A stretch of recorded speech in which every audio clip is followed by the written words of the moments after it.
So let's talk about Dr. Fauci. So, he's doing the rounds right now because he is resigning in December, like, I'm going to spend more time with my family. I'm resigning or being kicked out finally. And so he's doing the rounds. He's done an interview with Neil Cavuto over on Fox, my old stomping grounds. My old Neil was always very, very kind to me. Nice guy, super nice guy. His office was down the hall from mine. And he had some really interesting questions for Dr. Fauci as he looks at COVID. So I want to play this interview because there were a number of stunning moments in this interview that I want to talk about. So go ahead and hear. Take it away. You had said a number of times, Doctor, on this show as well, that your response to COVID might not have been perfect, but it was in the times and the fast moments in which you lived and were making those decisions. So looking back at some of those decisions, including masks, you were first opposed to them, then you embraced them, the severity of the epidemic itself and completely shutting down virtually the entire American economy. Do you regret particularly the last one, the shutdown, the sweeping shutdown that some said made things worse? No, I don't, Neil. And in fact, I think we need to make sure that your listeners understand I didn't shut down anything. There was a lot of consideration among the White House task force that we were reaching a point where the hospitals, such as in New York City and other places, were being strained to the point of practically being overwhelmed. And when Dr. Birx and I came with the proposal that we take 15 days to essentially get to the point where we slow, if not shut some things down, not completely. So you're full of shit because you were pushing President Trump and he didn't want to do that to shut them down. And so we know from the evidence, we know from the data, we know from Dr. Peter McCullough and all sorts of experts on this, that the shutting down, the lockdowns, the forced enclosure of people into closed up spaces led to the intense high level of hospitalizations. The lockdowns led to the hospitalizations. Overwhelmed hospitals as a result of shoving people into homes with no ventilation. They couldn't go outside. All of it made it way worse. When they get to the incubation, the intubators, when they have to go on oxygen, it's game over. When you get to that level, as Dr. Peter McCullough said right here on our show, and you should go watch our full interview with him on Rumble, it was far too late. You wanted to stop it before then. And of course, we knew that the lockdowns led to this. And the record will show, Neil, that we didn't recommend shutting everything down. We wanted to cause a pause, to remember the terminology, to flatten the curve. But in retrospect, And we Doctor, did that do you because regret that it went too far? Whatever your original intentions were, and it's easy to be a Monday morning quarterback here, but that it went too far, that particularly for kids who couldn't go to school except remotely, that it's forever damaged them. Well, I don't think it's forever irreparably damaged anyone, but I think obviously, and if you go back... Oh, no. So that's the moment, right? That this didn't irreparably damage anyone. Okay. I mean, I'm going to let you comment on that because your dad died alone, like in a, like, I'm sorry to have put it that way, but it's like, that's the thing that, like, we couldn't get to Clayton's dad when he had a stroke because the hospital was shut down and we weren't allowed to go and see him. And my mother-in-law still burst into tears when she was like, if I'm dying and nobody I love is around me, did he even understand, right? She has to live with us. That's irreparable. That's just one example of billions, right? Yeah. I mean, the fact that, so what is irreparable, right? That my father was in the hospital and I couldn't go see him because of some stupid ass COVID rule where they're worried about me bringing COVID to you. And then yet he gets to the hospital, hasn't had COVID yet. And then after he's there because of the stroke, he gets COVID in the hospital. Yeah. And then I can't go see him. And then my family has to look out a window and like try to see if they can see him through a window. And then he dies. In the snow. And then he dies. Like he 10 never years later. had, for 6 weeks in the hospital, never had a single person could visit him as he was dying, right? They would hold up a FaceTime. Oh, you want to do FaceTime? And you could see him deteriorating. We like, faxed drawings from the kids. Yeah, the kids were like, how do we connect? off. How do we connect with Pop Pop? How do we? We'll draw something and then fax it to the nurse's station, and they'll print it out and put it in his room, as if he even understood what was going on. I mean, these are irreparable things. These children didn't get to say goodbye to their grandfather, right? So this is just one example. That's still like, it's hard. Go ahead. I was gonna say my grandmother, she had a medical procedure. She had actually choked a bit on a chicken bone, had to have it removed. This was in November of 2020, and she was in the hospital for about 3 weeks. She got COVID after, and she died the same situation. Nobody could go in. She was starting to suffer from dementia, and just nobody. I couldn't even call her. I tried a couple times, but it's just that's irreparable harm. I agree, 100%. Yeah, and it might not be in the same way that Neil Cavuto was just referring to, or talking about, which is the kids, right? He was specifically talking about the kids, and so let's talk about that. We now know that there's been absolutely irreparable harm. A number of major studies have come out. One in the UK that just came out about the irreparable harm to children as a result of wearing masks and lockdowns. There's a new study that actually shows that. I'm going to pull this study up in a second here. This is a study in Britain found that many children were unable to say their own name due to the impact of the lockdown. A new study set to be published later this week has found that thanks to social isolation caused by lockdown, many children entering elementary school are unable to even say their own name. The report linked to the UK broadsheet The Times is set to reveal that the developmental problems are widespread among young children in Britain, with the study set to blame pandemic conditions and lack of parental education for the shortfalls. The study outlines how infants' verbal communication skills have been severely hindered by lockdowns, problems undoubtedly exacerbated by adults wearing face masks. We've got children who are still drinking from bottles with teats on them when they start school, said one UK headmaster. Think about that. Yeah. 2 years. There are 4-year-olds, and their language will include the word bot, because that's their communication for, can I have a drink, please? They can't even talk.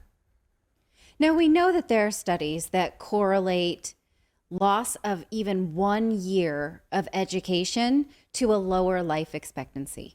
What? Say that again? So there are studies that correlate a loss of even a single year of education to a lowered life expectancy. So normally these studies study dropouts. Like if you drop out in the 10th grade, your life expectancy is lower because you haven't had the opportunity to continue your own personal education, and therefore your ability to exist in the world is that much harder. Turn to a life of crime. For whatever reason. The way you might feed yourself, the way you might be able to support yourself, the way you might be able to reach out for a better job in order to have longer life expectancy, right? All of those things goes up with more education, and they go down with less. So this will correlate with lower life expectancy of the school age generation. It just will.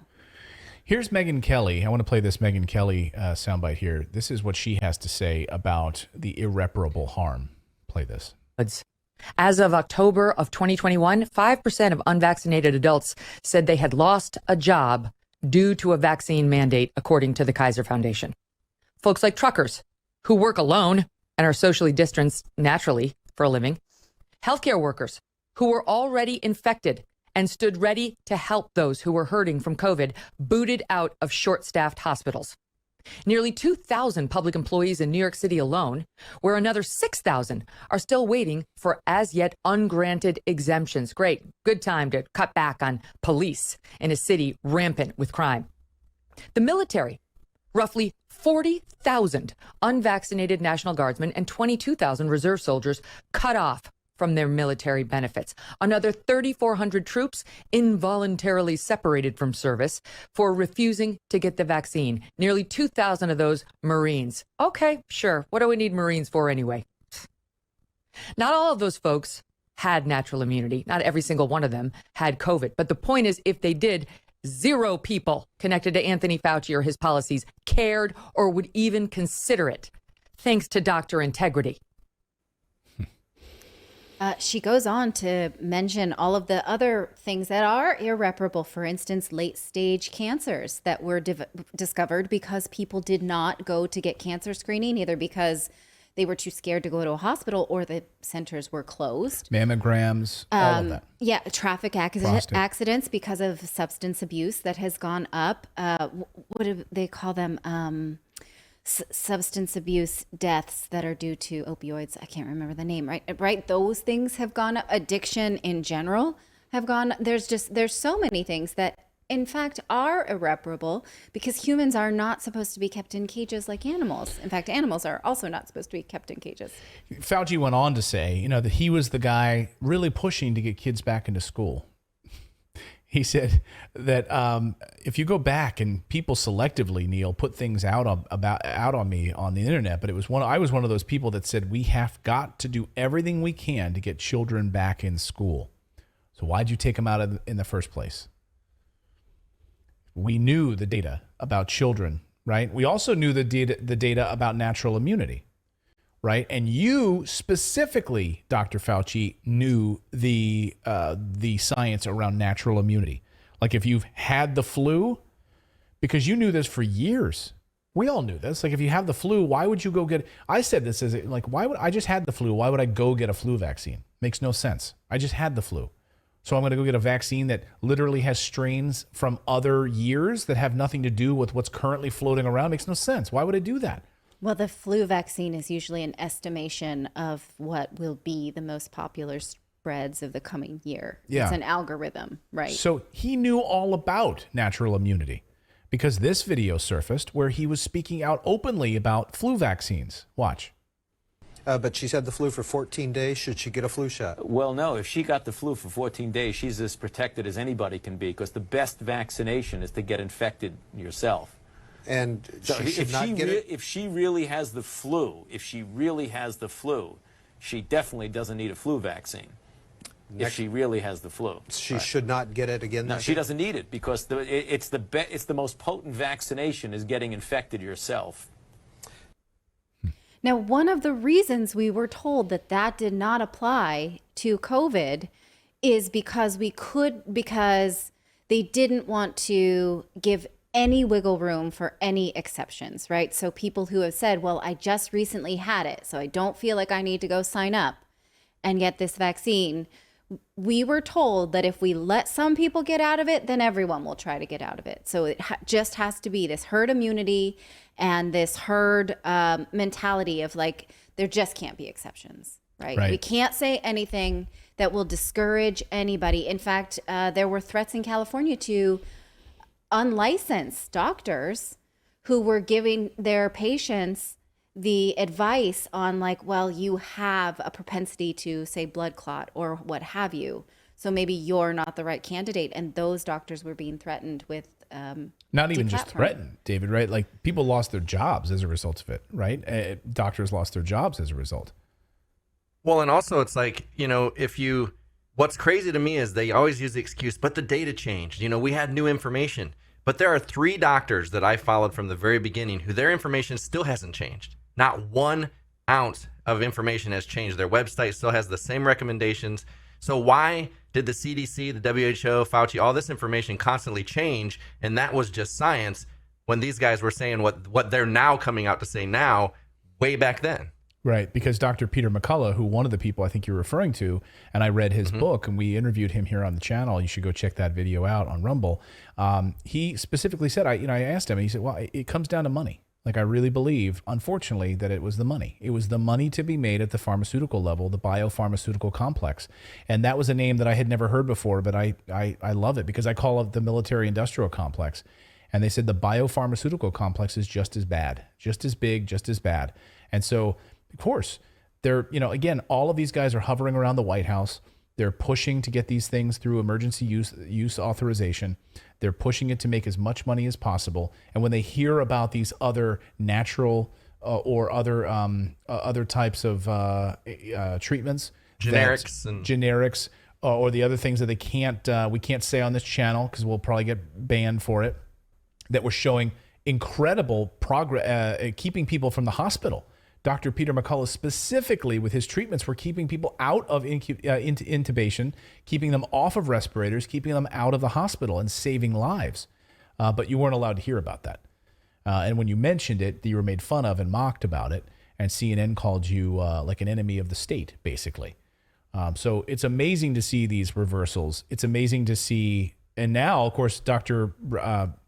Rand Paul, Senator Rand Paul, yesterday said that we need to, at the National Institutes of Health, make sure all of the documents that are related to Dr. Fauci are all kept.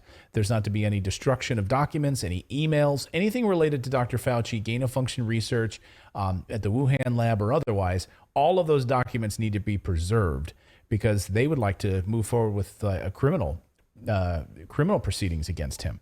So, well, Congress doesn't have the power to, but they can make suggestions and we'll see what happens. Yeah. I think that what's so bothersome to me at this point is just this sort of shifting narrative. Like, well, now you can say those things. We punished you for a while. We acted like you were crazy, but now you can say those things and that's all right. And no one's ever going to say we took it too far, right? We took too much control. We're never going to get that. But I can have revenge fantasies about hearing those things. Be nice. It would be nice.